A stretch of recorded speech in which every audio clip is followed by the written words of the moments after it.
राधे राधे, हरे कृष्णा। कैसे हो आप सभी लोग? आशा करती हूँ आप सभी परम मंगल में होगे, स्वस्थ होगे, अच्छे होगे।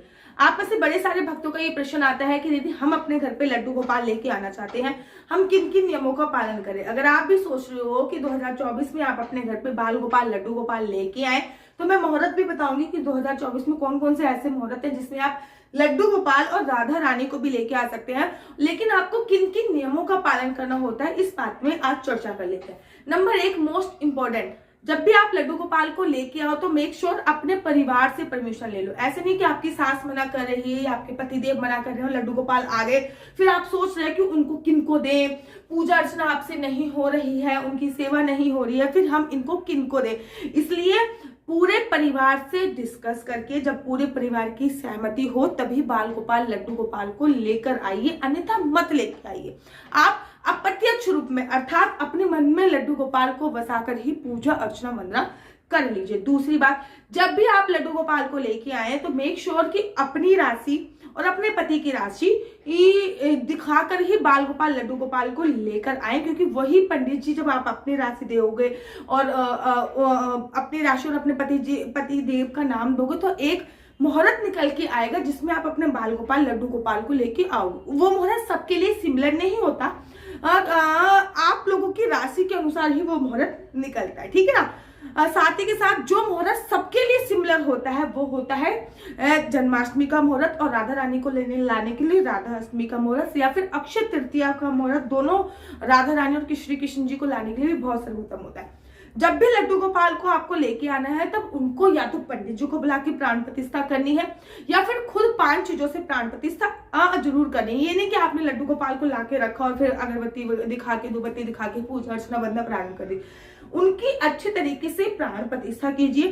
प्राण प्रतिष्ठा के बाद ही उनकी पूजा अर्चना वंदना आपको प्रारंभ करनी। जब भी आप लड्डू गोपाल को घर पे लेके आए तो मेक श्योर कि आपके घर पे मांस, मदिरा, लहसुन, प्याज का उपयोग ना होता हो। अगर हो भी रहा हो तो पूर्ण तरीके से इन चीजों पे पाबंदी लगा दीजिए। आप ये नहीं कि एक थाली में आपका मांस पक रहा है, उसी में आप भोग बना रहे हो, फिर लड्डू गोपाल को भोग लगा रहे हो, ऐसा नहीं होता है। मांस मदिरा का सेवन आपके घर पे नहीं होता है, तभी आप लड्डू गोपाल को लाने के अधिकारी होते हैं, क्योंकि हर किसी की पूजा अर्चना वंदना करने के भी कुछ नियम होते हैं। जब भी आप लड्डू गोपाल बाल गोपाल को लेके आ रहे हो तो मेक श्योर कि आप उनसे एक रिश्ता क्रिएट करो। जब भी आप प्राण प्रतिष्ठा करो, प्राण प्रतिष्ठा के बाद जब भी आप उनकी आरती करोगे तब आप उनसे एक रिश्ता बनाए। आप बेटे का, पुत्र का, पिता का, पति का, जो भी रिश्ता आपके मन में आया आप उनसे एक रिश्ता क्रिएट अवश्य करें।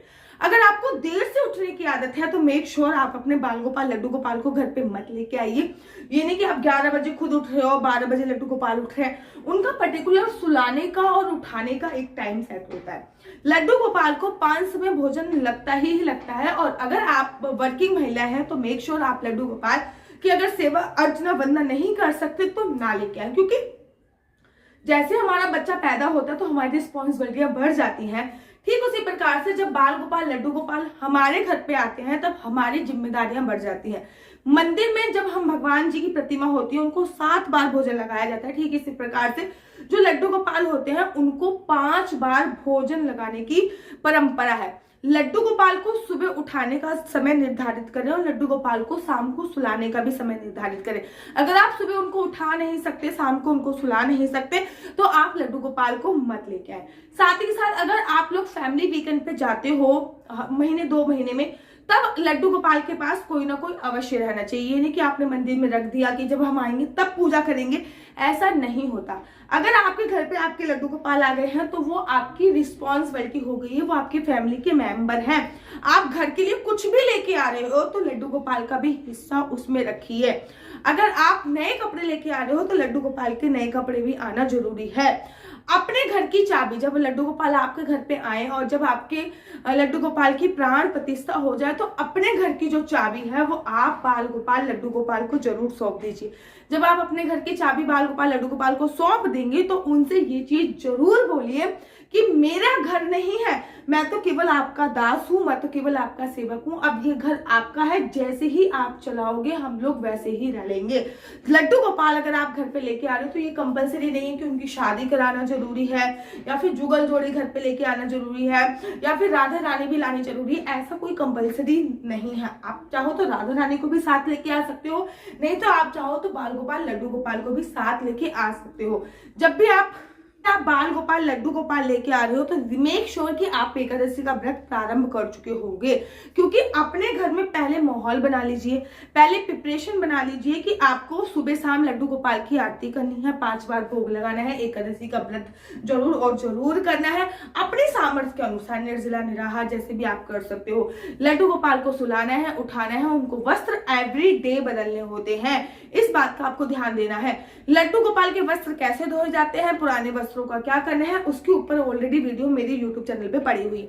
जब भी आप जिस भी तिथि में बाल गोपाल लड्डू गोपाल को लेके आते हो, उस तिथि पर आप बाल गोपाल लड्डू गोपाल का अवतरण दिवस अर्थात जन्मदिन आपको अवश्य और अवश्य बनाना है। जैसे आप अपने बच्चों का बनाते हो ना, वैसे ही बनाना है। जब भी आप लड्डू गोपाल की सुबह सुबह पूजा अर्चना वंदना करोगे तो उनको आपको तिलक और भोग समर्पित अवश्य और अवश्य करना है। ये नहीं कि आपने भोग समर्पित कर दिया उसके बाद आप लोग खाने लग गए, भोग कब का पड़ा हुआ है, नहीं, भोग पर्टिकुलर 10 से 15 मिनट के लिए समर्पित किया जाता है। इस बात का ध्यान रखें, क्योंकि बहुत सारे लोग होते हैं सुबह का भोग शाम को पड़ा है, शाम का भोग सुबह पड़ा है, ऐसा नहीं होता है। लड्डू गोपाल को खाने के साथ साथ जल भी समर्पित करना चाहिए, इस बात का भी आपको विशेष तौर पे ध्यान देना है। सर्दियों में लड्डू गोपाल को गर्म पानी से स्नान कराया जाता है और गर्मियों में लड्डू गोपाल को ठंडे पानी से स्नान कराया जाता है, अर्थात नॉर्मल वाटर से स्नान कराया जाता है। जब भी कोई विशेष ओकेशन होती है तब भी लड्डू गोपाल को पंचामृत से स्नान कराने का विधान होता है।